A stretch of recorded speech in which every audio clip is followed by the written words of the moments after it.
Hello நண்பா நண்பீஸ் எல்லாம் எப்படி இருக்கீங்க? நான் சூப்பராக இருக்கேன். இன்றைக்கி எங்கள் அத்தை சூப்பராக டேஸ்டியாக ஹெல்த்தியான முருங்கைக்கீரை எப்படி பண்ணுறாங்க வாங்க பார்க்கலாம். முருங்கைக்கீரை முருங்கைக்கீரை ப்ளஸ் இந்த நேற்று சாதம் வடகம் பண்ணுறோம். சாதம் கொஞ்சம் மிச்சம் ஆகிடுச்சு, அது வடகம் பண்ணுறோம்.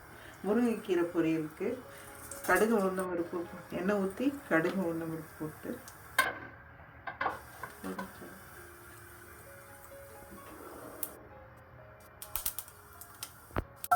பொரிஞ்சதும் இந்த இது மிளகாய், இது முருங்கைக்கீரை வாய்வுன்றனால கொஞ்சம் 2 வெள்ளைப்பூடு சேர்த்து போட்டு சின்ன பிள்ளைங்களுக்கு வெள்ளைப்பூடு, வெங்காயம், சீரகத்தூள்,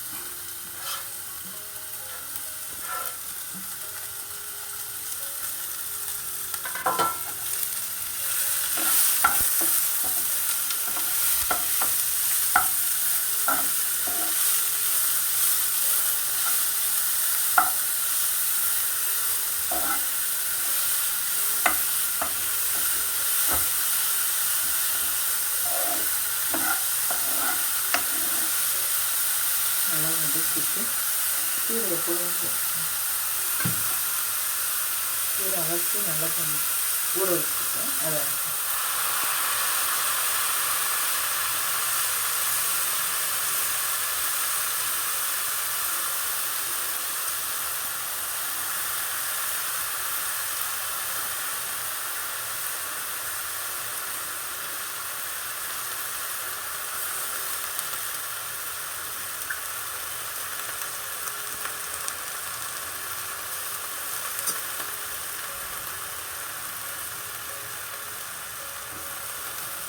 கீரை வேகிறதுக்கு தண்ணி நம்ம பச்சை தண்ணி தான் நம்ம யூஸ் பண்ணுவோம் பொதுவாக.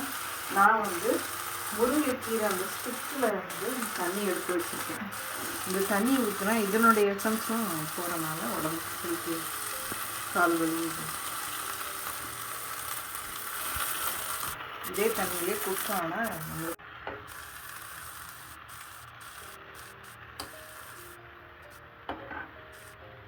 கீரைக்கு ரொம்ப தண்ணி ஊற்றினா கலர் சேஞ்ச் ஆகிரும், கருப்பு கலர் ஆகிடும். அதனால் அது சேஞ்ச் ஆகாமல் இருக்க ஒரு பிஞ்சு சுகரை ஆட் பண்ணலாம். அப்படி இல்லாட்டி அளவாக தண்ணி ஊற்றி நம்ம குக் பண்ணுற அளவுக்கு வச்சுக்கிட்டா கலர் மாறாமல் இருக்கும், கலர் சேஞ்ச். நேற்று சாதம் கொஞ்சம் எக்ஸ்ட்ரா ஆகிடுச்சு. அதில் நான் கொஞ்சோண்டு மிளகாத்தூள், சீரகத்தூள், வெங்காயம், உப்பு, எல்லாம் கருவேப்பிலை, கொத்தமல்லி இது போட்டு சும்மா சாம்பாருக்கு சைடு பொரிக்கிறதுக்கு. இன்னைக்கு முருங்கைக்கீரை சாம்பார் இந்த வடகத்துக்கு ரெடி பண்ணி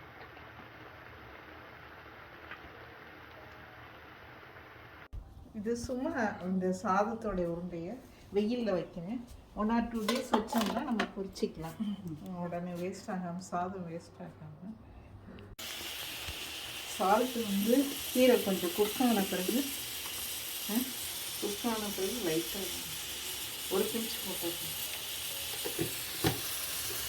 கீரையிலே ஆல்ரெடி ஒரு சால்ட் இருக்கேன். இதுதான் ஃபினிக்ஸ் முருங்கைக்கீரை. தேங்காய் பூ இருந்தால் மேலே போட்டுக்கலாம். இந்த வீடியோ உங்களுக்கு பிடிச்சிருந்துச்சுன்னா like, share and subscribe. Thanks for வாட்சிங்.